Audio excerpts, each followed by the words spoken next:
તો ગીર સોમનાથના કોડીનારમાં પણ ધોધમાર વરસાદ નોંધાયો। શહેરના મુખ્ય રસ્તાઓ પાણીથી ભરાયા। પાણી દરવાજા શુગર મિલ રોડ પર પાણી ભરાયા છે તો એસટી ડેપો નજીક પણ પાણી ભરાયા હોવાની સમસ્યા સામે આવી। રસ્તા પર પાણી ભરાતા વાહન ચાલકોને મુશ્કેલીઓ પડી રહી છે। આંગણવાડી નજીક ઘૂંટણસમાં પાણી ભરાતા અહીં પણ લોકોને હાલાકી ભોગવવાનો વારો આવ્યો। तो गीर सोमनाथ में हाल वरसादी माहौल छवायो छे। खास कोडीनारना दृश्यों सामे आव्या कि ज्यां ठेर ठेर पाणी भरावानी समस्याओं सामे आवी छे, जेना कारणे वाहन चालको मुश्केलीमां मुकाया छे। खास અહીં આંગણવાડી નજીક ઘૂંટણસમાં પાણી ભરાતા લોકોને હાલાકી ભોગવવાનો વારો આવ્યો। આ ઉપરાંત જે મહત્વના રસ્તાઓ છે ત્યાં પણ આ જ પ્રકારની સ્થિતિ જોવા મળી। तो गीर सोमनाथ में वरसादी माहौल। कांठा विस्तारना गामडाओमां वरसाद विराम बाद फरीथी अहीं वरसादी माहौल छवायो छे। वरसादथी खेडूतोमां खुशी छवाई छे। दीव, कोडीनार, ऊना विस्तारमां वरसादी माहौल छवायो।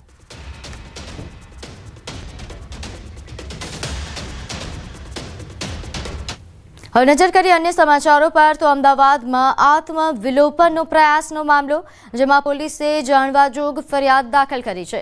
અમદાવાદ મ્યુનિસિપલ કોર્પોરેશન દબાણ હટાવવા જતા આત્મવિલોપનનો મહિલાઓએ પ્રયાસ કર્યો હતો। આત્મવિલોપનનો પ્રયાસ કર્યો કે જે બાદ જે કાર્યવાહી શરૂ થઈ છે। ગઈકાલે અમદાવાદ મ્યુનિસિપલ કોર્પોરેશને બંદોબસ્ત માંગ્યો હતો। આ ઉપરાંત એમસીની ટીમ બંદોબસ્ત વગર પહોંચી હતી અને જેના કારણે આ પ્રકારની પરિસ્થિતિ સર્જાઈ। અહીંના જે સ્થાનિક લોકો છે તેમના દ્વારા એમસીની ટીમ પર હુમલો પણ કરવામાં આવ્યો, ગાડીઓને નુકસાન પહોંચાડવામાં આવ્યું। પરંતુ ખાસ આ જે અહીં માહોલ સર્જાયો હતો તે દરમિયાન મહિલાઓએ આત્મવિલોપનનો પ્રયાસ કર્યો, જે બાદ હાલ પોલીસે જાણવાજોગ ફરિયાદ દાખલ કરી છે। જાણવાજોગ એન્ટ્રી કરી અને આગળની તપાસ ચાલુ કરવામાં આવેલ છે। આ દરમિયાન વેપારીઓ એકત્રિત થઈ જતા અમદાવાદ મ્યુનિસિપલ કોર્પોરેશનની ટીમના જે વાહનો છે એમાં પથ્થરમારો કરી અને તોડફોડ કરવામાં આવેલ છે, જે બાબતે પણ કાયદેસર કાર્યવાહી કરવાનું ચાલુ છે। તો સુરતમાં ફાયરિંગના આરોપીનું પોલીસે સરઘસ કાઢ્યું। હાર્દિક સિંહનું સુરત પોલીસે સરઘસ કાઢ્યું। સુરત પોલીસના ચોપડે વોન્ટેડ હતો। કાપડ દલાલનું અપહરણ કરીને ધમકી આપી હતી। ગોંડલમાં પણ પેટ્રોલ પંપ પર ફાયરિંગ કરાવ્યું હતું હાર્દિક સિંહ, જેનું આખરે સરઘસ કાઢવામાં આવ્યું। હાલ તાજેતરમાં જ કેરળથી હાર્દિક સિંહ ઝડપાયો હતો। સુરત પોલીસના ચોપડે વોન્ટેડ જાહેર હાર્દિક ધરપકડ થતાં હવે તેનું સરઘસ કાઢવામાં આવ્યું। નોંધનીય છે કે કાપડ દલાલનું પણ અપહરણ કરાવ્યું હતું। રાજકોટના રીબડા ખાતે પેટ્રોલ પંપ પર ફાયરિંગ કરનાર હાર્દિક સિંહ નામના આરોપીની પોલીસે ધરપકડ કરી છે। જો કે આ આરોપીનો ગુનાહિત ઇતિહાસ જોવા જઈએ તો સુરતના રાંદેર ખાતે ધોરાજીના એક કાપડ દલાલનું અપહરણ કર્યું હતું। કહી શકાય કે 32,071 USDT ટ્રાન્સફર કરાવી લીધા હતા, તેના હાથની આંગળી કાપી નાખી હતી। રાંદેર પોલીસમાં આ બાબતે ગુનો દાખલ થયો હતો। ખાસ કરીને આ ગુનો છે તે 27 નવેમ્બર 2024ના દિવસે દાખલ થયો હતો। આરોપી પકડતાની સાથે જ સુરત, રાંદેર અને એસઓજી પોલીસ તેને જે ઘટના સ્થળે છે ત્યાં રિકન્સ્ટ્રક્શન કરવા લઈ આવી છે। દ્રશ્ય સીધા જોઈ શકાય છે કે હાર્દિક સિંહ છે તેને ઘટના સ્થળે લાવવામાં આવ્યો છે અને રિકન્સ્ટ્રક્શનની કામગીરી શરૂ કરવામાં આવી છે। 27 નવેમ્બરના દિવસે કાપડ દલાલનું અપહરણ કરી USDT ટ્રાન્સફર કરાયોનો એક ગુનો દાખલ થયો હતો। આ આરોપી ચારનો ફરાર હતો। જો કે રાજકોટના રીબડા ખાતે ફાયરિંગ કર્યા બાદ તે ભાગી છૂટ્યો હતો અને તેનું નામ સામે આવતા કહી શકાય કે મહત્ત્વના આરોપી તરીકે તેને કોચી ખાતેથી ઝડપી પાડવામાં આવ્યો હતો અને ગઈકાલે સુરત પોલીસે તેનો કબજો લીધો હતો અને કબજો લીધા બાદ કહી શકાય કે તેને કોર્ટમાં રજૂ કરી પોલીસ દ્વારા રિમાન્ડની માંગણી કરી હતી અને રિમાન્ડ દરમિયાન આજે કહી શકાય રિકન્સ્ટ્રક્શન અથવા તો સાદી ભાષામાં આરોપીનો વરઘોડો કાઢવામાં આવ્યો છે। કેમેરામેન જીગર ગુગલ સાથે કીર્તેશ પટેલ, ન્યૂઝ 18 ગુજરાતી, સુરત। આગળ વાત કરીએ અમદાવાદ ખ્યાતિ હોસ્પિટલ કાંડ મામલે। ચાર્જ ફ્રેમ થાય તે પહેલા નવો વળાંક। 2 આરોપીઓએ દોષ મુક્ત થવા માટે અરજી કરી। રાષ્ટ્રીય કોઠારી અને રાહુલ જૈને અરજી કરી છે। સમગ્ર કેસમાં આજે ચાર્જ ફ્રેમ થવાની હતી। 2 આરોપીએ ડિસ્ચાર્જની અરજી કરતા કેસમાં વિલંબ સર્જાયો।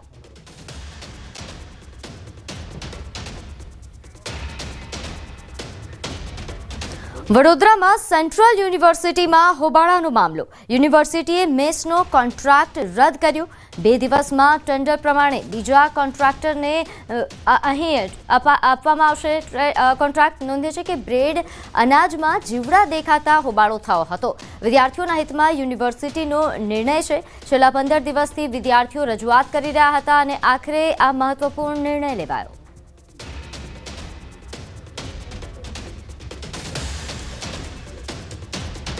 તો આ તરફ સુરતમાં સુમુલ ડેરીમાં ડિરેક્ટરોના વિવાદનો મામલો. 75 વર્ષમાં પ્રથમ વખત રજિસ્ટ્રાર મુકાયા. સહકારી આગેવાન દર્શન નાયકનું નિવેદન સામે આવ્યું.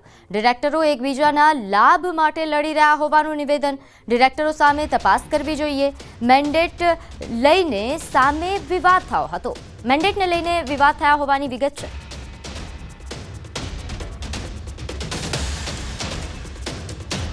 આજે જે રાજ્ય સરકાર દ્વારા જે કસ્ટોડિયનની નિમણૂક કરવામાં આવી છે એ સુમુલના 75 વર્ષના ઇતિહાસમાં સહકારી સંસ્થાના સભાસદોના હિતમાં અને જે લોકોએ ભૂતકાળમાં સંસ્થાને વર્તુળ બનાવવાનું કામ કર્યું એવા લોકોની કામગીરી ઉપર આજે કલંકરૂપ ઘટના બની છે. દાહોદમાં ખાતરના વેપારીનું લાયસન્સ રદ થયું. સરકારી ભાવથી વધારે ભાવ વસૂલતા કાર્યવાહી કરાઈ. વધુ ભાવ વસૂલવાનો વિડીયો વાયરલ થયો હતો. ખેડૂતો પાસે ખાતરના વધુ ભાવ વસૂલતા હોવાનો વિડીયો વાયરલ થતા તંત્રએ કાર્યવાહી કરી. પોતાની મનમાનીથી ખાતર વેચતો હોવાનો ખુલાસો થતાં જ તંત્ર હરકતમાં આવ્યું.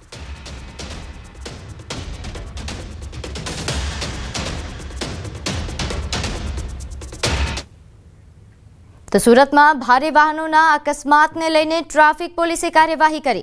પોલીસે મનપાની કચરાની 20 ગાડી ડિટેઇન કરી દંડ ફટકાર્યો. એસએમસીની ગાડીઓ સામે પણ પોલીસે મોટી કાર્યવાહી કરી છે. ટ્રાફિક પોલીસની ઝુંબેશમાં મનપાની ગાડીઓમાં જ બેદરકારી સામે આવતા આ કાર્યવાહી કરાઈ. ડ્રાઈવર પાસે લાયસન્સ ન હોવાની વિગત પોલીસે મનપાના જ વાહનો ડિટેઇન કર્યા. નોંધ્ય છે કે અહીં સાથે જ નંબર પ્લેટને લઈને પણ બેદરકારી આ લોકો દાખવતા હતા અને જે બાદ આ કાર્યવાહી થઈ. અમે એસએમસીની તમામ ગાડીઓને આજે જે ગાર્બેજીસ લઈ જતી હોય છે એને ચેકિંગ કરવામાં આવેલું, જેમાંથી 20 જેટલા વાહન ચાલકો છે તેમની પાસે લાયસન્સ ન હતા. અમુક ડ્રાઈવરો પોતાનો સીટ બેલ્ટ બાંધતા ન હતા. અમુક ગાડીઓ જે કચરામાં જતી હોય છે એના નંબર પ્લેટ દેખાતી ન હતી. આવી તમામ વાહનો વિરુદ્ધ કાયદેસરની કાર્યવાહી કરવામાં આવી છે અને 20 જેટલા વાહનોને અમે ડિટેન કરી તેઓને ગોડાઉને મોકલી આપવામાં આવેલ છે. આગામી 10 સપ્ટેમ્બરે અમૂલ ડેરીની ચૂંટણી યોજાશે. 12 સપ્ટેમ્બરે અમૂલ ડેરીના કાર્યાલયમાં જ મતગણતરી હાથ ધરાશે. છેલ્લી ટર્મમાં ભાજપનું અમૂલમાં શાસન હતું, ત્યારે અમૂલ ડેરીમાં સત્તા જાળવી રાખવા માટે હવે ભાજપ આણંદ જિલ્લા સંગઠન કામે લાગ્યું છે અને બેઠકોનો દોર પણ શરૂ થયો છે. ભાજપ કાર્યાલયમાં ભાજપના સંગઠન પ્રમુખ સહિત કાર્યકરોની બેઠક કરવામાં આવી રહી છે.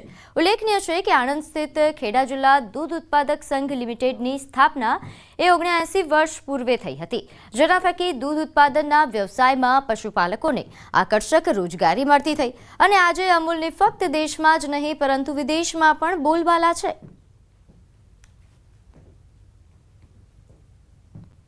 આખા બધા જ પશુપાલકોનો વિશ્વાસ સંપાદન કરવાનું કામ અત્યારના જે વહીવટકર્તાઓ છે અમૂલ દ્વારા કરવામાં આવ્યું છે અને એમાં રાજ્ય સરકાર અને કેન્દ્ર સરકાર દ્વારા પૂરતો સહયોગ જ્યારે આપવામાં આવ્યો છે ત્યારે સમગ્ર આણંદ, ખેડા, મહીસાગર જિલ્લાના તમામ પશુપાલકો અને દૂધ મંડળીના હોદ્દેદારો એ બધાએ વિશ્વાસ આપણી અમૂલના વહીવટ ઉપર મૂકેલો છે અને મને વિશ્વાસ છે કે આપણે આ વખતે 13 સીટો ભારતીય જનતા પાર્ટીના મેન્ડેટ ધરાવતા ઉમેદવારો ચોક્કસ જીતશે.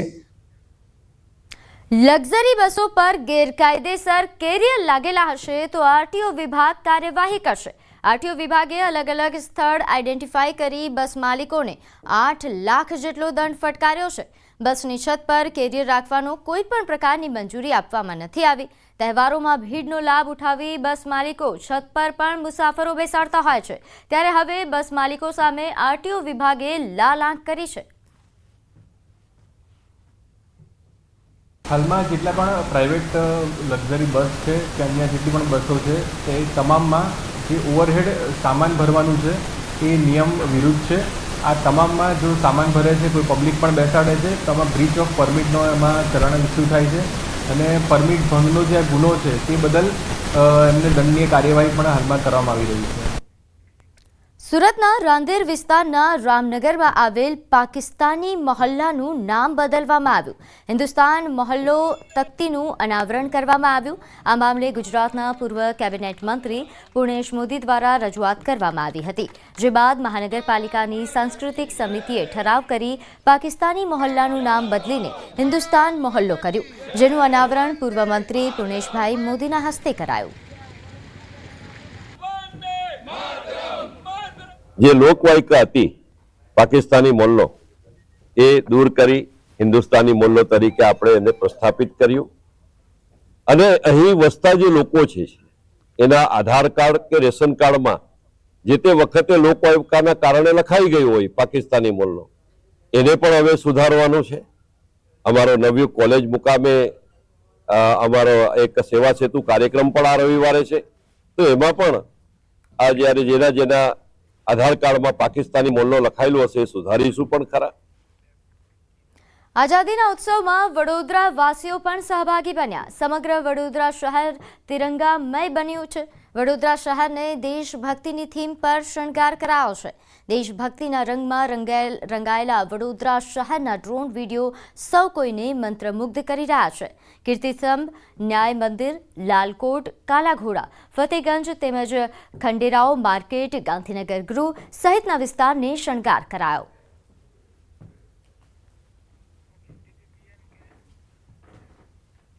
વિધાનસભાના અધ્યક્ષ શંકરભાઈ ચૌધરીની ઉપસ્થિતિમાં થરાદ શહેર ખાતે ભવ્ય તિરંગા યાત્રા યોજાઈ, જેમાં મોટી સંખ્યામાં લોકો જોડાયા હતા. હર ઘર તિરંગા, હર ઘર સ્વચ્છતા, સ્વચ્છતા કા ઉત્સવ, સ્વચ્છતા કે સંગ ની થીમ સાથે આ યાત્રા નીકળી હતી. તિરંગા યાત્રા રેફરલ 3 રસ્તા થરાદ ખાતેથી લઈને હનુમાન ગોડાઈ ચોક સુધી યોજાઈ, જેમાં 1000 ફૂટ લાંબો રાષ્ટ્રધ્વજ આકર્ષણનું કેન્દ્ર બન્યો હતો.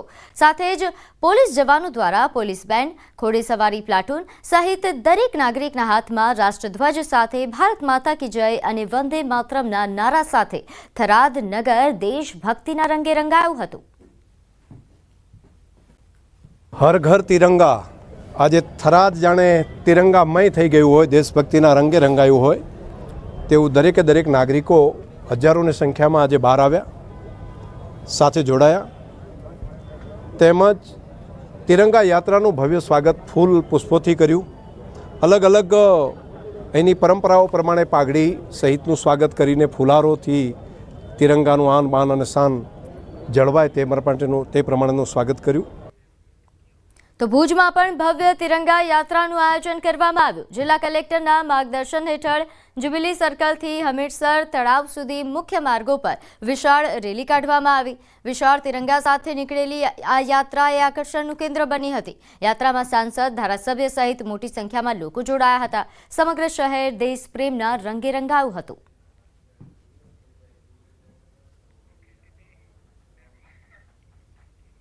તાપી કે તારે કાર્યક્રમ અંતર્ગત ઇસરોની મુલાકાત લેનાર આદિવાસી વિદ્યાર્થીઓ સાથે શિક્ષણ મંત્રી કુબેર ડિંડોર અને મંત્રી મુકેશ પટેલે સંવાદ કર્યો, જેમાં વિદ્યાર્થીઓએ પોતાની ઇસરો મુલાકાતના અનુભવો રજૂ કર્યા.